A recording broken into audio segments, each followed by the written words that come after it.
This program is rated SPG. It contains sex.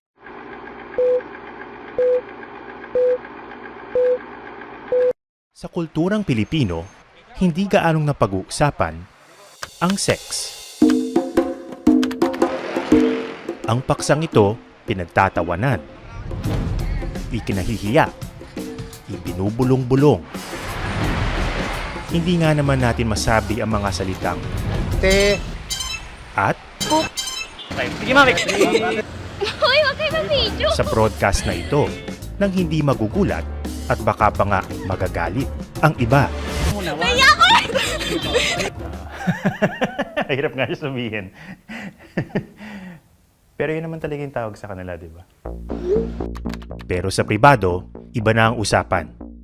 Sa loob ng kwarto at sa likod ng screen ng ating mga telepono, hinuhubad na raw natin ang ating mga maskara.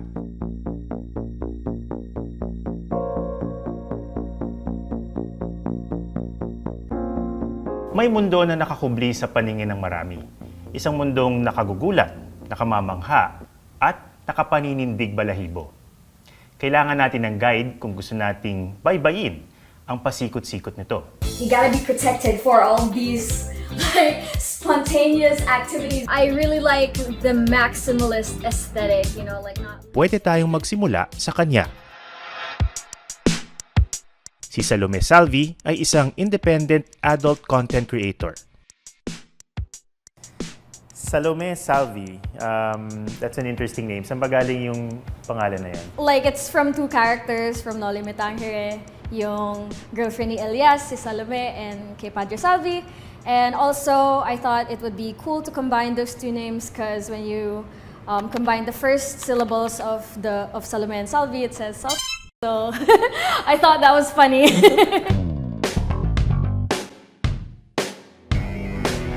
Hindi naman talaga yan ang legal na pangalan ni Salome.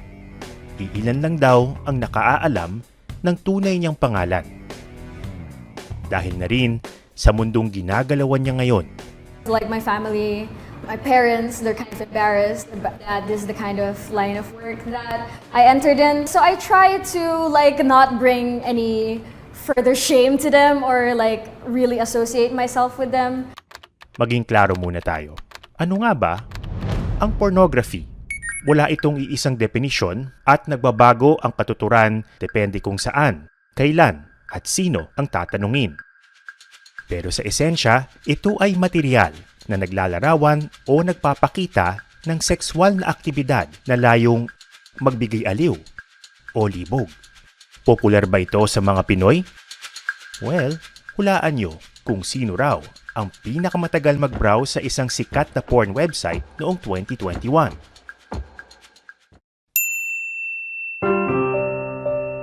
Isang di pangkaraniwang hanap buhay na buong gilas at sigasig na pinasok ni Salome.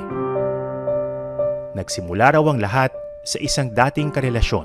Between me and my boyfriend, I already really enjoyed taking nude pictures of myself and sending it to him. There was this newfound appreciation for my body. I stumbled upon a community on Twitter where the participants, you know, they upload their own sex videos, they upload their own nudes, and, you know, they all kind of appreciated each other and, you know, like found common ground in the sexual expression that they were doing. So I was like, you know what, I want to be part of that. And I started posting and, you know, it kind of blew up. And then the pandemic hit. There was a sudden need for me to have a new source of income because like everyone else, like I lost my job during the pandemic. So ayun, like I was like, I have all of these followers and they all know that I love doing this kind of work. Why not, you know, take the next step and monetize it somehow? I love that it's small. Unti-unting naging matunog ang pangalan ni Salome sa industriya. Ngayon, ito na ang kanyang full-time na trabaho. How do you define sex work? So sex work is the trade of any sexual service in exchange for money. So that includes pornography, which is what I do mostly. There's also like girlfriend experience, escorting, full-service sex work, which is what we call having sex for money. There's also stripping, erotic massage, like hosting, or being a GRO can also be part of sex work. So there's many different kinds. Para lalong maintindihan ang kanyang mundo, ipinasilip sa amin ni Salome ang kanyang kwarto, na kung tutuusin, nagsisilbi na ring opisina at studio.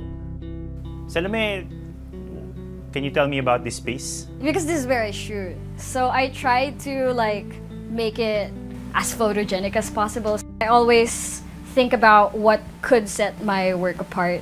And I thought that if it looked really intimate and it's nicely decorated, it would really add to the quality of the work. Everyone, this is my bedroom. And a lot of people essentially come into your bedroom through the content that you make. Yeah, that's part of the fantasy that adult content creators are selling. We have this sort of parasocial relationship almost with our viewers. So halimbawa, meron kang, if you film or meron kang live video session, how would you set this space up? I would usually open this up, and then so that May natural light. the natural light would come in like that.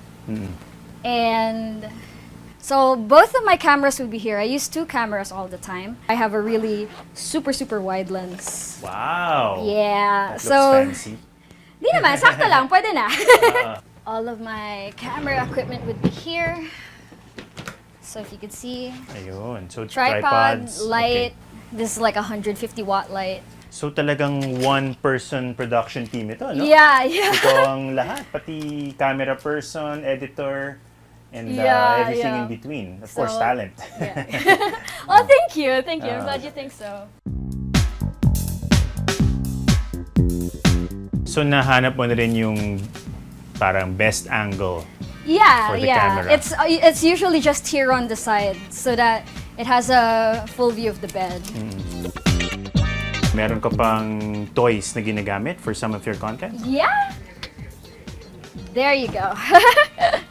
This one got chewed up by my cat. I just realized that today. Yeah. Graduate ng Fine Arts si Salome. Ang trabahong ito, hindi lang daw para sa pera, kundi outlet din ng kanyang artistic expression o pagiging malikhain. I find it very creatively fulfilling because I have a background in making art, and also this is the only job that really offered me this kind of financial stability. Pero agad ding paalala ni Salome, hindi ganito ang karanasan ng lahat ng sex workers. I am concerned that it presents a really glamorized view on sex work and making porn. And I am concerned that people might be enticed to enter sex work because they see how happy I am in my work. Ang iba-iba nating karanasan at pinanggalingan, hinuhubog ang mga desisyon natin sa buhay. Ganon din kay Salome. Binisita namin ang kanyang kolehiyo sa UP, kung saan daw siya unang naglakas loob na tuklasin ang kanyang sarili. I think every UP student would relate to this, that being in UP is the first time that you ever have a sense of control over your own life. Galing daw sa isang konserbatibong pamilya si Salome, pero unti-unti itong nagbago sa pakikisalamuha sa mga bagong kaibigan at kaklase. Dito ko lang naramdaman yung freedom that I could actually explore and try different things. Meron bang element ng yung feeling na parang whatever you want to be or whatever you like in life, your preferences, you will be accepted? Meron bang I ganun? think so. Sa UP, natuto si Salome na maging matapang. Isa lamang siyang adult entertainment content creator. Pero nagiging boses na rin siya para sa iba pang sex worker na hindi pa handang ibahagi ang kanilang kwento. Anong masasabi mo sa mga tao na maaring sinasabi, sayang naman yung pinag-aralan mo? Nag-UP ka pa naman, daming gusto mag-UP. Anong reaction mo dun? I don't agree with that. What UP taught me really to always orient your work towards serving the community that you are a part of. Do you feel that adult entertainment can serve the community? I think not necessarily my work in and of itself, but the advocacies that I try to that I try to be a part of and that I try to give a voice to.